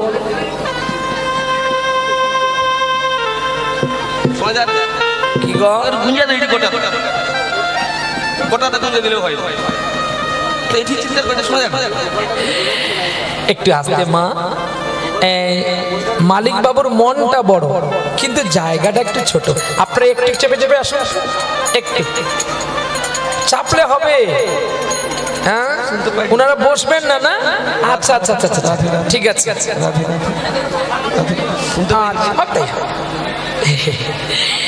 দেখুন, আমি যদি কোনো কথা বলি, এখন একটা কথা কারোর ভালো লাগতে পারে, আবার কারোর মন্দ লাগতে পারে, তাতে না বলাটাই তো নাকি? আচ্ছা আচ্ছা, সেটা আপনারা বলতে পারেন, আমি বলতে পারবো না। তাহলে আবার কেউ রেগে মেগে সেবা নেবে না, পালিয়ে যাবে কি না? প্রচারককে কথা বলতে গেলে খুব ভেবে মেপে চিন্তা করে বলতে হয়। রাইফেল থেকে যেমন গুলি বেরিয়ে গেলে তাকে ফেরানো যায় না, ধনুক থেকে তীর বেরিয়ে গেলে যেমন তাকে ফেরানো যায় না, প্রচারকের কথা বেরিয়ে গেলে তাকে ফেরানো যায় না। হয়তো ক্ষমা চাওয়া যায় কিন্তু দাগটা কি মোছা যায়? এই জন্য চণ্ডীদাস বলেছে, যাইবি উত্তরে বলিবি দক্ষিণে, দাঁড়াবি পূর্ব মুখে। আরে গোপন বিদিতে গোপনে রাখিবি, তবে তো রহিবি সুখে। এখন যদি আপনাদের এই যে নতুন বাড়িটা, এই বাড়িতে যদি হাত থেকে একটা কাঁচের গ্লাস পড়ে কি হবে? ভেঙে যাবে, ভালো থাকবে। আচ্ছা, ওই গ্লাসটা জোড়া লাগবে কি? লাগবে মা। এখন বিজ্ঞান এমন অত্যাধুনিক আঠা বের করেছে, সে ভাঙা গ্লাসও জোড়া লাগবে। কিন্তু আচ্ছা মা বলো তো, দাগটা মুছে যাবে? ঠিক তেমনি আমি হয়তো একটা খারাপ ভাষা বলে দিয়ে, আমি একটা বলে দিলাম ভাষাটা দিয়ে, হয়তো বলে দিয়ে ভুল করেছি দিয়ে ক্ষমা চেয়ে নিলাম, কিন্তু দাগটা কি মুছে যাবে? তার চেয়ে আমার সামলে নেওয়াটা বুদ্ধিমানের কাজ। ডাক্তার এপিজে আব্দুল কালাম বলছিল, যে যত সহ্য করতে পারবে সে তত বেশি দিন লাস্টিং করতে পারবে, আর যে সহ্য করতে পারবে না লাস্টিং করতে পারবে না। কি গো, আজকে দেখেন না এই ভারতবর্ষের বুকে কত মা তার সন্তানকে ফেলে পালিয়ে গেছে, কত বাবা তার সন্তানকে ছেড়ে চলে গেছে। সেই সন্তানগুলো অসহায় নীরবে হয় মাফিয়া হচ্ছে, না হলে সাধু হচ্ছে। এটা তাদের যন্ত্রণা। তাহলে সন্তান ভালো হয় মায়ের জন্য, বাবার জন্য। যে সন্তান আছে তাকে মানুষ করতে গেলে নিজেকে মানুষ হতে হবে। যে নদীতে জোয়ারে নৌকো ভেসে চলে যায় তার সন্ধান করে আর নৌকো ফেরানো যায় না। নিজে নতুন করে বাঁচো, নতুন করে নৌকো করো, সেই নৌকোতে আবার যাত্রী তুলে পারাপার করো, তবেই তো জীবন হবে জীবনের জন্য। চলো নিতাই গো, যারা বসবেন বসবেন, যারা প্রসাদ পাবেন পাবেন, যারা শুনবেন শুনবেন, যেনার শোনার ইচ্ছা সেনি শুনবেন, আর যিনার যাওয়া আসার ইচ্ছা তিনি যাওয়া আসা করবেন। নিতাই গো, হরি বল। চলো চলো। এইবারে সাধনার মাকে চিতায় তুলে দিয়েছে, আর চিতায় তুলে দিয়েছে, আর দাউ দাউ করে চিতা জ্বলছে। দেখতে দেখতে চিতাটা নিভে গেল। সাধনার বাবা পাগলের মতো হয়ে গেল। এটাই সত্য কথা, বাল্যকালে বন্ধু হয় মা আর বাবা, যৌবনেতে বন্ধু হয় রসক্রিয়ার রসে স্ত্রী, আর বৃদ্ধকালে বন্ধু হয় পুত্র কিংবা গোবিন্দ। এই তিনটি প্ল্যাটফর্ম, সাধক আর সিদ্ধ প্রবর্তক। তবে এটা আমাদের প্রত্যেকে জেনে রাখা দরকার, ভগবানকে সদা সর্বদা ডাকতে হয়, তার মধ্যে বেশি ডাকতে হয় রসের সময়। রসের সময় মানে দেখবেন যে খুব পাকা মাঝি, সে নৌকো ভরা নিয়ে জোয়ারের সময় মাঝ নদী দিয়ে নৌকো চালায়, ঠিক না ভুল? ধার দিয়ে কেন যায় না? ধার যদি কোনো কিছু থাকে, ধাক্কা লাগলে নৌকো ফেটে যাবে, মাঝ নদীতে কিছু থাকে না, তাহলে সে পাকা মাঝি বলে। কিন্তু দেখবেন তবুও যখন ঢেউ ওঠে তখনও সে ভগবানকে ডাকে। ঠিক তেমনি জোয়ার মানে যৌবন, এই যৌবন যখন জোয়ার আসবে তখন আপনাকে আমাকে প্রত্যেককে ভগবানকে ডাকতে হবে, হে গোবিন্দ, যেন আমি এই জোয়ারে তোমার নৌকো যেন তোমার কুলে লাগাতে পারি। কে ডেকেছিল? আপনার বাড়ির পেছনে ঠিক হুগলি জেলায় কামারপুকুরে যার নাম রামকৃষ্ণ পরমহংসদেব, তিনি প্রণাম করেছিল স্ত্রীকে আর জবা ফুল দিয়ে পূজা করেছিল। একদিনের জীবন তবু জবারে তোর কপাল ভালো। গানটা শুনেছেন, আর গাওয়ার দরকার নেই। তিনি প্রণাম করতেন। আর তাহলে লীলা হবে না, সব গান গাইলে লীলা হবে? একদিনেরই জীবনে তবু জবারে তো কপাল ভালো, শ্যামা মায়ের চরণ তলে, শ্যামা মায়ের চরণ তলে তোরে শুধু ঠাই যে হলো। একদিনেরই জীবন তবু জবারে তোর কপাল ভালো। মা গো, মা গো, মা গো, মা গো। রামকৃষ্ণ বামা খেপা, রামপ্রসাদার স্বরূপানন্দ, এরাও ছিল মায়ের ছেলে, হয়নি কারোর কপাল বন্ধ। জানি না কোন বিধাতা এমন বিধান দিয়েছে, শ্যামা মায়ের চরণ তলে, শ্যামা মায়ের চরণ তলে তোরি শুধু ঠাই যে হলো। একদিনের জীবন তবু জবারে তোর কপাল ভালো, শ্যামা মায়ের চরণ তলে, শ্যামা মায়ের চরণ তলে তোরে শুধু ঠাই যে হলো। একদিনের জীবন তবু জবারে তোর কপাল ভালো। মা গো,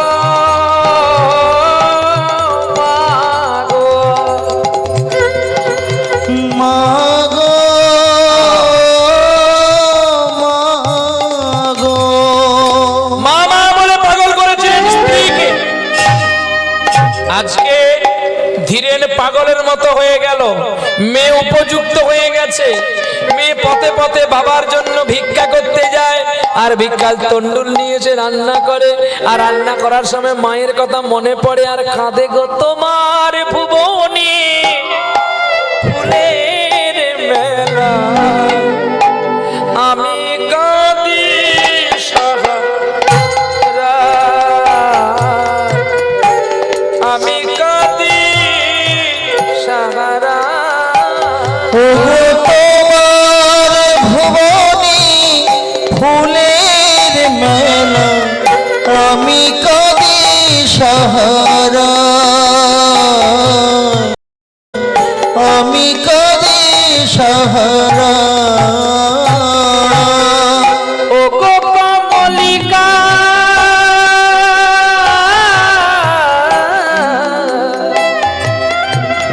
ও গো কমলিকা বুঝিলে না ও গো আজ কত অসহায় আমার ভুবনে ফুলের মেলা আমি কাঁদি সহারায় আমি কাঁদি সহারায় উষ্ণ মরু অভিশাপ নইছে আছি আজ অবসাদী হয়ে উষ্ণ মরু অভিশাপ নইছে আছি আজ অবসাদ কয়ে কণ্ঠ আমার ভেঙে গেছে হায় ভুলি সুরে গানে ধরে তোমার ভুবনে ফুলের মেলা আমি কবি সাহারা আমি কবি সাহারা আমি কাঁদি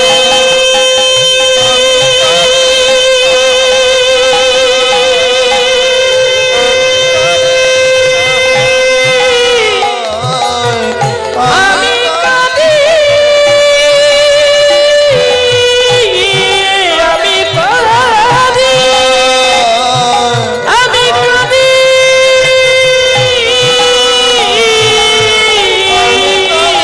সাহারা আমি কাঁদি আমি কবি আমি কবি সহারা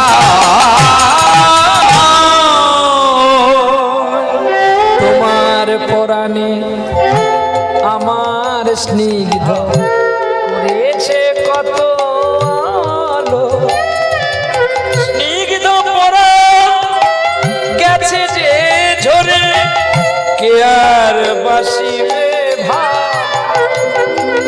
ঝরে যায় ফুল মৃত্তিকার পরে কার কি পায় এই কোলে কোলে ঝরে যায় ফুল মৃত্তিকার পরে কার কি পায় নেই কোলে কোলে সকলেতে যায় চরণে মারি স্নিগ্ধ পরাণে